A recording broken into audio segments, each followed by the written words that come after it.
찬송가 259장입니다. 259장입니다.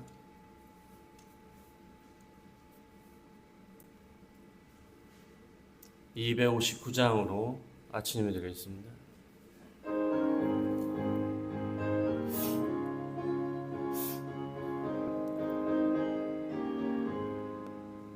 예수 십자가에 흘린 피로써 그대는 씻기어 있는가? 더러운 죄 희게와는 능력을 그대는 참으지 하는가? 예수의 보혈로 그대는 씻기어 있는가? 마음속에 여러가지 죄악이 깨끗이 씻기어 있는가? 주 예수와 밤낮으로 늘 함께 그대는 행동을 하는가?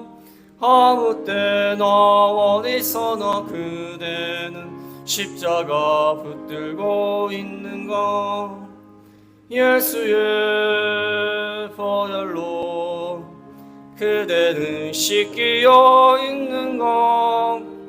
마음속에 여러가지 죄악이 깨끗이 주님 예수 다시 올 때 그대는 영접할 예목이 있는가? 그대 몸은 거룩한 곳 천국에 들어갈 준비가 됐는가? 예수의 보혈로 그대는 씻기어 있는가? 마음속에 여러가지 죄악이 깨끗이 모든 죄에 더러워진 예목을 주 앞에 지금 다 벗어서 샘물같이 솟아나는 보혈로 눈보다 더 익게 씻으라. 예수의 보혈로 그대는 씻기어 있는가? 마음속에 여러가지 죄악이 깨끗이 씻기어 있는가? 오늘은 이사야 1장 26절, 27절 두 절만 보겠습니다. 이사야 1장 26절 내가 내 재판관들을 처음과 같이 내 모사들을 본래와 같이 회복할 것이라. 그리한 후에야 내가 의의 성읍이라 신실한 거울이라 불리리라 하셨나니 시온은 정의로 구속함을 받고 그 돌아온 자들은 공의로 구속함을 받으리라. 아멘. 지난 시간 어제 신실하던 성읍 예루살렘 또는 시온, 신실하던 성읍이 어찌하여 창기와같이 그렇게 되었는가? 하나님과 올바른 관계를 맺어야 되는데 남편 되는 하나님을 제대로 섬기지 않고 세상과 우상과 또 이방 나라로 이렇게 음란한 짓을 하면서 하나님을 떠나서 그것들을 더 의지하였다는 것입니다. 그래서 영적으로 타락하니까 처음에는 사법적으로 타락합니다. 정의가 무너지고 공의가 무너지고 법을 제대로 세워야 될 사람들이 법을 제대로 세우지 않고 법대로 판단하지 않고 법을 지키지 않고 그러한 공의와 정의가 무너지고 그러니까 사회적으로 살인자들만 나옵니다. 서로 죽이고 싸우고 피 흘리고 살인을 행하는 그러한 일들만 벌어졌습니다. 그 다음에 사회적으로 이렇게 서로 이익을 위하여 속입니다. 은은 찌꺼기가 되었고 포도주에는 물이 섞이고 순수하지 못하고 거짓으로 이익을 위하여 속이는, 그 다음에 영적으로 봤을 때도 혼잡하고 순수하지 못한 하나님의 말씀, 순수하지 못한 하나님의 말씀을 가르치고 배우는 그러한 신앙의 순수성을 다 상실했다. 그 다음에 정치적으로 고관들, 높은 지도자들이 백성들을 올바른 길로 인도하고 약자를 보호해야 되는데 백성들을 올바로 인도하지 못하여 폐역하여서 도둑과 짝을 해서 뇌물을 좋아하고 예물을 구하고 예물을 사랑하고 뇌물을 사랑하고 고아를 위하여 과부의 송사를 신원하지 않고 수료하지 않는도다. 약자를 돌아보지 않는 이런 안타까운 가운데 빠졌습니다. 이 말씀을 보면요, 그 당시 사람들하고 지금 한국 사회하고 현대 사회하고 너무 똑같아요. 인간은 별로 바뀐 게 없어요. 인간은 별로 바뀐 게 없습니다. 지금도 마찬가지지 않습니까? 지금도 전 세계적으로 보면 얼마나 타락을 했습니까? 얼마나 공의가 정의가 무너지고 얼마나 많은 사람들이 돈을 좋아하고 탐욕으로 나가고 약자를 돌보지 않고 살인자들 뿐이라 안타까운 그런 가운데 있습니다. 그때 24절에 그러므로 주 만군의 여호와 이스라엘 전능자가 말씀하실 때 슬프다 내가 장차 내 대적에게 보응해서 마음을 편하게 하고 원수에게 보복하리라. 주 이스라엘 주 만군의 여호와 이스라엘의 전능자가 심판하실 것이다. 그래서 이스라엘이라 할지라도 대적들에게 보응하듯이 원수들에게 보응하듯이 그렇게 할 것이다. 너희 죄에 대해서 원수와 대적처럼 너희를 여겨서 심판할 것이다. 그러나 마음은 슬프다. 마음은 슬프다고 했어요. 하나님이 대적들처럼 원수처럼 보복할 뿐만 아니라 하나님이 또 깨끗하게 해주신다고 했습니다. 25절에 하나님이 손을 내게 돌려서 찌꺼기를 제물로 씻듯이 녹여 청결하게 하고 혼자물을 다 제하여버릴 것이다. 찌꺼기와 혼자물을 다 제하여버리고 청결하게 만들고 하나님이 그렇게 하신다는 거예요. 죄로 더럽혀진 몸, 죄로 더럽혀진 손, 죄로 더럽혀진 발 하나님이 다 깨끗하게 씻어주시고 제거해 주신다. 그 다음에 오늘 26절에 보면은 26절에 내가 내 재판관들을 처음과 같이 내 모사들을 본래와 같이 회복할 것이라. 그리한 후에야 내가 의의 성읍 신실한 고을이라 불리리라 하셨나니 이제는 의와 신실한 성읍으로 회복시킬 것이다. 법을 세우는 재판관들, 그 다음에 여기 모사들, 모사는 상담자나 조언자를 말합니다. 상담자나 조언자.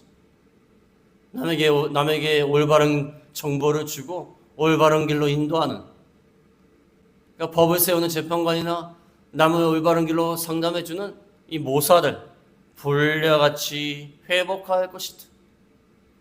그래서 법을 집행한 자들이 공의와 정의로 집행하고 이 모사들이 올바른 상담을 해서 올바른 길로 백성들을 인도하게 할 것이다.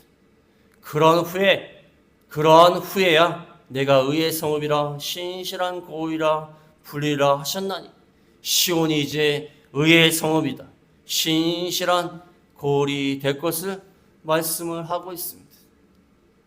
이것은 지금 유다 백성들에게 말하는 것인데 남쪽 유다가 북쪽 이스라엘은 이미 망했고 남쪽 유다 백성들에게 하는 말씀인데 이 일이 언제 일어나겠습니까? 지금 남쪽 유다도 망하게 생겼는데 남쪽 유다가 망한 후에 바벨론으로 끌려갑니다.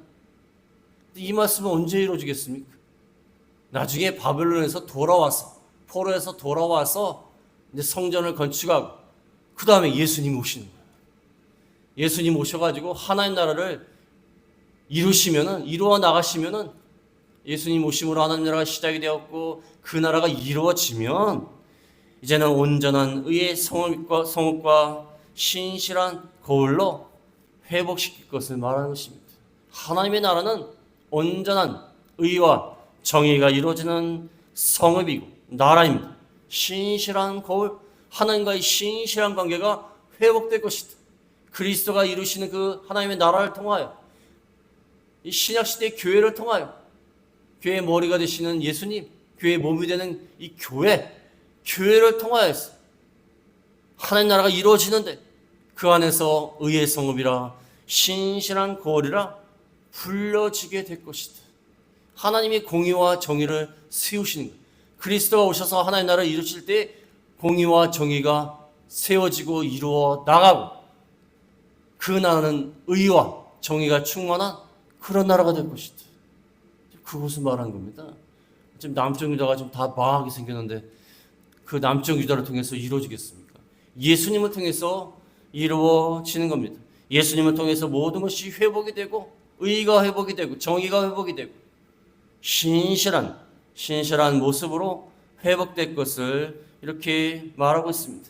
그래서 예수님의 나라, 하나님의 나라는 참으로 의와 정의와 공의가 풍성한 그런 나라가 되는 것입니다. 그 다음에 마지막으로 네 번째는 정의와 공의로 구속한다. 정의와 공의로 하나님이 회복시켜 주시는데 정의와 공의로 구속하여 주신다. 27절에 보면은 27절에 시온은 정의로 구속함을 받고 그 돌아온 자들은 공의로 구속함을 받으리라. 그들이 악을 행하다가 이제 죄값으로 영원한 멸망과 심판을 당할 터인데 하나님이 은혜 가운데 하나님의 정의로 하나님의 공의에 의하여 그들을 구속할 것이다. 이 27절 말씀 참 중요한 말씀입니다. 하나님이 불의한 자, 악한 자, 살인행하고 거짓을 행하고 타락하고 탐욕으로 기울어진 그 모든 사람들을 하나님의 은혜로 하나님의 정의와 공의에 의하여서 구속해 줄 것이다. 구속, 죄값을 지불해서 죄의 노예 가운데 있는 그들을 살 것이다. 구속할 것이다. 죄의 노예 가운데 있는 그들을 죄값을 지불해서 그 노예로부터 해방시킬 것이다. 그건 예수님을 통해서 이루어지는 거 아닙니까?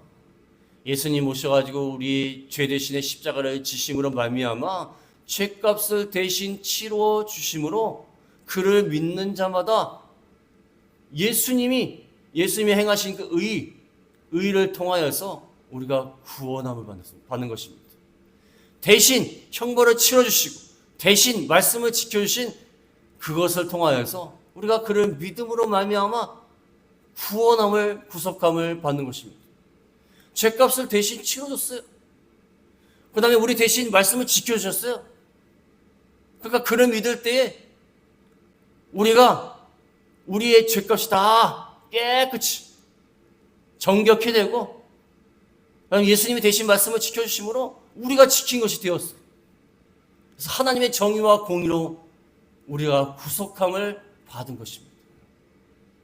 그래서 이사야 당시에 예수님을 통하여 이루어질 것을 벌써 말하고 있는 겁니다. 이 성경은 이게 오래전에 기록된 말씀이라 할지라도 오랜 후에 오실 그리스도에 대해서 정확하게 예언을 하고 있는 겁니다. 정확하게 예언을 하고 있지 않습니까? 정의로 구속함을 받고 돌아온 자들은 공의로 구속함을 받으리라. 예루살렘은 보통 시온이라고 하는데 시온은 보통 옛날에 도시들은 여성이에요. 그 물질에 대해서 어떤 사물에 대해서 성을 부여합니다. 남성도 있고 중성도 있고 여성도 있고 막 이래요. 도시는 여성으로 표현해요. 그 여성인 그 시온, 하나님의 아내로서 하나님의 남편이시고 시온은 아내인데 이 음란한 짓을 한 거예요. 창기가 되어버린 거예요. 근데 하나님이 구원을 구속을 하실 것이다. 오늘날 시온은 교회를 말합니다. 교회, 믿는 자들이 그리스도의 의로 인하여서 구속함을 받을 것이다. 시온이 세상으로 우상으로 더럽혀졌는데 그 시온 교회가 그리스도의 의로 말미암아 구속함을 얻게 될 것이다. 중요한 건 뭐죠? 27절 중간에 보면 그 돌아온 자들은 그래서 돌아온 자들이 구속함을 받습니다. 하나님께로 돌아온 자들, 하나님을 찾는 자들, 신약시대의 표현을 하면 예수님께 돌아와서 예수님을 믿은 자들, 예수님께 돌아와서 예수님을 믿는 자들만 구원을 받는 거예요. 그렇지 않습니까? 하나님의 은혜로서 정의와 공의로서 우리를 구원해 주시는데 우리가 하나님을 찾아서 하나님께 돌아와서 믿지 않는데 어떻게 구원을 받겠습니까? 예수님 믿는 자들만 예수 그리스도의 의를 통하여 구원함을 받는 것입니다. 돌아온 자들. 그리고 돌아온 자들은요, 하나님 앞에 올바로 하려고 하는 자들이에요. 구속함을 받은 자들이 이제는 하나님 앞에 올바로 합니다. 구속함을 받았기 때문에 올바로 합니다. 요한계시록 19장 본가책에 보면 요한계시록 19장 8절에 보면 요한계시록 19장 8절에 그에게 빛나고 깨끗한 세마포 옷을 입도록 허락하셨으니 이 세마포 옷은 성도들의 옳은 행실이로다 하더라. 예수 그리스도를 믿음으로 말미암아 빛나고 깨끗한 세마포 옷을 입었습니다. 의를 입었어요. 그리스도의 의를 입었습니다. 중요한 것은 이 세마포 옷은 성도들의 옳은 행실이다. 예수 그리스도를 믿음으로 은혜로 옷을 입었지만 그들은 옳은 행실을 해야만 하는 것입니다. 또 할 수밖에 없어요. 예수님께로 돌아온 자들이니까, 그를 믿는 자들이니까. 야고보서 때 말씀해 드렸지 않습니까? 우리는 예수님을 믿음으로만 구원받아. 중요한 것은 믿음으로만 구원받았다고 해서 행동을 아무렇게 해야 되냐? 그건 아닙니다. 믿음으로만 구원받은 자는 반드시 선한 행위가 나오게 돼 있어요. 그 말씀하고 연결되는 겁니다. 예수 그리스도를 통하여서 빛나고 깨끗한 세마포 옷을 입었습니다. 의인이 되었어요. 의인이 아니지만 의인이 되었어요. 그러면 그 믿는 자들은 의를 행할 수밖에 없어요. 행할 수밖에 없습니다. 중생한 영혼이기 때문에 성령의 인도를 받을 수밖에 없는 것입니다. 지금 그것을 이 한 절에 다 말하고 있습니다. 이게 중요한 말씀입니다. 그래서 시온과 같은 그 하나님의 택한 여호와의 아내가 정의로 공의로 구속함을 받아서 은혜로 구원을 받았다. 그러나 중요한 것은 하나님을 믿고 돌아와야 된다. 돌아온 자들이 구원을 받고 구원받은 자들은 또 의를 행할 수밖에 없다는 것입니다. 그래서 오늘 말씀을 통하여 하나님은 모든 것을 다 회복해 주십니다. 우리가 불의해도 악해도 다 회복해 주세요. 우리가 하나님의 은혜 가운데 구원함을 받아서 살고 있습니다. 우리가 할 것은 돌아와야 돼. 우리도 회복시키려고 노력해야 돼. 그래서 우리가 하나님 앞에 돌아가는, 회개하는 저희가 다 되겠습니다. 기도하겠습니다. 사랑의 하나님 아버지, 오늘 하루도 늘 하나님께로 돌아가는 저희가 되게 하여 주시옵소서. 예수님의 이름으로 기도드리옵나이다.